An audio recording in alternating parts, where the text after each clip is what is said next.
Yesterday, I finished giving my 10-minute pitch to six thermodynamics sections for spring 2026. And I was delighted to have the opportunity to kind of interface with, I think, hundreds of students enrolled in thermodynamics. And so, what came to me, so during that time, a lot of great interactions. It came to me that some folks might be thinking, why in the world do I even have to take this class? And so, what I wanted to do, and what came to me after I'd finished making my presentations, was what about students maybe taking a field trip on your own campus to give you an idea of why you might be taking this class and why some things might interest you. So, let's go ahead and get started. What I want to do is suggest that you consider taking a self-guided field trip uh, to look at some classic mechanical engineering equipment and give you an idea of why am I in this class in the first place? And let's think about your own experience so far. I got to tell you that I remember in elementary school, I loved taking field trips, and we took a good number of field trips. So to visit Williamsburg, to visit Richmond, uh, we visited a dairy farm, and we just had a ball. I recall that in junior high school and high school, we really didn't take field trips. One of my French classes took a trip to Washington, D.C., and that was a lot of fun. And I think our activity was going to a French restaurant. And then in college, a few of my instructors took us on field trips to look around labs and and we even took a field trip to the power plant in our power generation course in mechanical engineering. So I got to tell you, I remember really enjoying field trips. And one reason that I enjoyed them so much is it helped illustrate to me why am I taking these classes in the first place? And so here's my recommendation. So my recommended uh, self-guided field trip might take you about 15 minutes to do. And it simply involves going to Goodwin Hall. I want to suggest that you go with a couple of classmates so you can sort of discuss amongst yourselves, what am I looking at here? Certainly, you could go by yourself. Another potential fun thing to do would be take a classmate or a friend who's not enrolled in engineering, and that can give you an opportunity to wow your classmate or friend with what you already know about mechanical engineering. Then that can be a lot of fun too. So anyway, your self-guided field trip will start by going into Goodwin Hall. I want to suggest you, I've got to move my picture here. There we go. That's a little better. Go up to the fourth floor to the ME department offices, and this is where you visit your undergraduate advisors. But the primary entrance, let's say to the department head's office, right outside that door is a very nice physical cutaway of a Chevy V8 engine. Take a few minutes to look at that engine. Now, there's going to be some of you that know a lot more about engines than I do. Automotive engines was not my work area when I worked for a living. And so some of you are going to be quite familiar with physical automotive engines. We're looking at down here. And in some of you, in your minds, you're going to have a picture of the cutaway of what's inside this engine under the hood. But for most of us, including myself, this cutaway view of the Chevy V8 engine is a superb way to relate what's inside that engine to why am I taking thermo class in the first place. So if you look over on this side, you're going to see a set of pistons and cylinders. So on one side, you're going to see four pistons and cylinders. On the uncutaway side, there's going to be another four pistons and cylinders. You say, how does this relate to my course? Well, first thing is, how would you characterize during the process of compression and during the process of expansion, that's where you make the power, you've got a closed system inside the piston and cylinder. And so that relates to what you're currently learning in class. Wow, you're gonna be studying and analyzing so many pistons and cylinders in your homework problems, but this is going to give you a physical feel of why you're doing that and what's going on here. So you can see that. Now, those folks that have a better understanding and knowledge about the workings of an engine will be able to show the others more details than I'm showing you here on this slide. So at least I know this would be called the camshaft, and this is where the power is transmitted to the drivetrain, of course, but I guess I know that's called the camshaft. At least I can identify there's the spark plug. I got that figured out. And so that spark for the Chevy V8 engine is going to ignite the fuel and air mixture. And that's what's going to give you the power stroke, right? And also, so you've got a visual feel of piston and cylinder during those two processes I described. You've got a closed system analysis. That's what you're going to be doing in your thermo class. Now, so more experienced people are going to be able to give a much better tour of what's going on here than my limited knowledge of these internal combustion engines. All right, so that's the first part of your self-guided tour. Next, go down to the second floor. And so you come out of the elevator or walk down the steps, and this thing that you've seen probably many times in Goodwin Hall as you've been coming and going is the Trent 1000 gas turbine turbofan engine. And so the second floor view is what really enables you to really see a lot of the details about this. So you just walk up to it and have a look. What's the application? Well, I think you probably figured out aircraft propulsion is the application of this huge Rolls-Royce Trent 1000, that's the brand name, gas turbine turbofan engine. So you're going to be able to look at it very close. And here's a little picture of a fond memory of when I was teaching the class myself just before COVID. Just before COVID hit, this in fact was maybe a week before classes went online before spring break. So this is a picture of me talking to my thermo class about the components associated with a gas turbine engine. And you're going to learn about those about halfway or 60% of the way through your class. You're going to learn about gas turbine engine analysis and operation. And so, for example, what you've probably already learned, I hope, in your class is how would you characterize this piece of equipment? Wow, you're going to be able to see with your eyes that there is mass flowing in and mass flowing out of this engine. That's your key to say, oh, I've got an open system. This is an open system, mass flowing in and mass flowing out.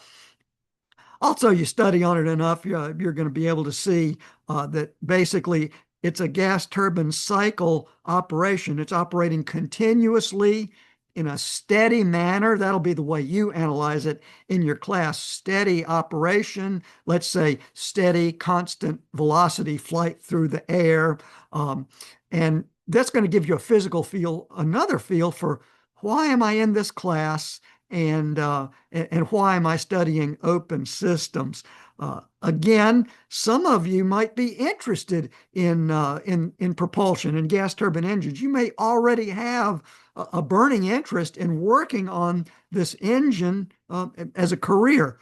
Thousands of engineers do that, work on a career. You might say, I don't have any interest in that at all. And that's okay. We don't want to force a false interest on your part, but there are going to be some fundamentals that you're going to need to learn no matter what you're interested in. Yesterday, when I took this image, something smacked me in the face. Is when I'm standing at the front end of this gas turbine engine, I can see clear through the engine, the front end of the engine. I can see clear through it. I can see the other side of the atrium here. Why is that? Gosh, why can we see through this engine? I won't explain it to you now, but your instructor is going to be explaining to you how come you can see clear through the front end of this engine. Very interesting and very much practical applications of what you're going to be learning in this class. Now, some of you might have an interest in gas turbine engines and propulsion, aircraft propulsion, and you could get ahead of your class by going to Wikipedia and simply searching for Rolls-Royce Trent 1000. And very nice write-up, very nice technical information within Wikipedia about the background of the development of this engine by Rolls-Royce, a very good British employer. Many employees here in the US, and lots of great detailed information about the performance of this engine. Amazingly, Wikipedia discloses, almost like disclosing a homework problem, there's enough information disclosed here that you will be able to analyze the thermal performance of this engine simply with what's given in Wikipedia. For me, extraordinarily interesting. So for those of you that are interested in propulsion, you are interested in gas turbine engines, go to Wikipedia and browse the information to get a little ahead in your class. Finally, the last part of your self-guided field trip, look out the front window of Goodwin Hall, and you're going to see a couple of things. So as you look back towards Durham Hall, you look to the left, you're going to see a bank of cooling towers. You may have walked past these things many times, thought nothing of it. What I'll tell you is that in your thermodynamics class, you are going to develop the skill to be able to analyze the performance of these cooling towers. The purpose of those cooling towers is for campus-wide air conditioning. It is a part of the air conditioning system for all the air conditioning that goes on in all of our campus buildings here. And you're going to learn how air conditioning works and how the cooling tower is associated with air conditioning cooling.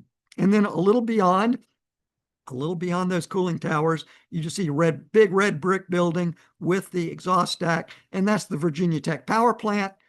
I don't think I needed to explain that to you, but that's the power plant, and that's where an entire proportion of the steam generated for building heating throughout the campus, that's where they produce steam. But in addition, in that power plant, they also produce electric power. And you're going to learn a lot about how much energy it takes to produce the steam for building heating. And you're also going to learn a lot about what it takes to produce electric power, which is a portion of what the campus uses in terms of electric power. There's a possibility. It was a pleasure visiting with the hundreds of students that I ran into yesterday. And certainly a proportion is going to say, and accurately so, I don't care about any of this stuff. I can appreciate and respect that, okay? Because a student would say, I don't care about any of this stuff on the recommended field trip because I'm interested in robotics or autonomous vehicles or AI, automatic controls.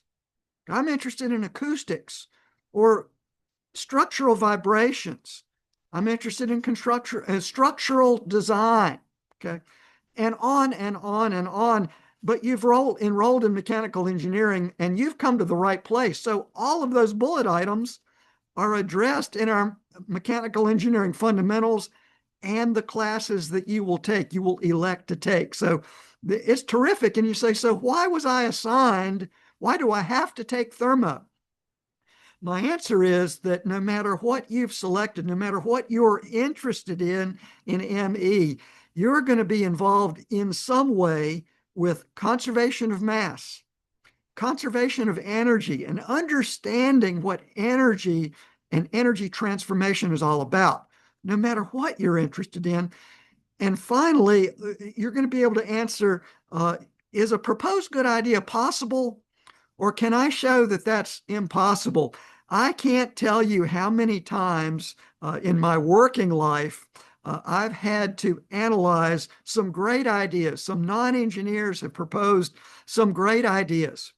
And it's been my job to illustrate to them and explain to them and quantify, why is that great idea impossible? That great idea for making millions of dollars, that great idea for green energy, that great idea for saving the world. It's a great idea, but I can show you that that idea is impossible. And in this class, you're going to be able to learn as an engineer, as a mechanical engineer, to explain to others who are not engineers why certain proposed ideas are possible and why certain ideas are impossible. And that really helps us to focus on the possible rather than continuing to entertain ideas about what's impossible. So I can understand. I don't care about any of this stuff on the proposed the field trip, but I do. But consider going on that field trip to learn, why am I in this thermodynamics class in the first place? So there's two categories of folks in the class. I'm already interested in automotive engines, gas turbine engines, refrigeration and air conditioning, and on, process industries, and on and on and on. So if you're already interested in things like that, that's great. Keep up the great work. The other category says, I'm really not interested in any of that stuff you're talking about. I want to recommend that you hang in there, do well in your thermodynamics courses, because that's going to enable you to get capable at key and important mechanical engineering problem solving skills related to conservation of mass, conservation of energy, and being able to quantify what's possible and what's impossible. So there you go.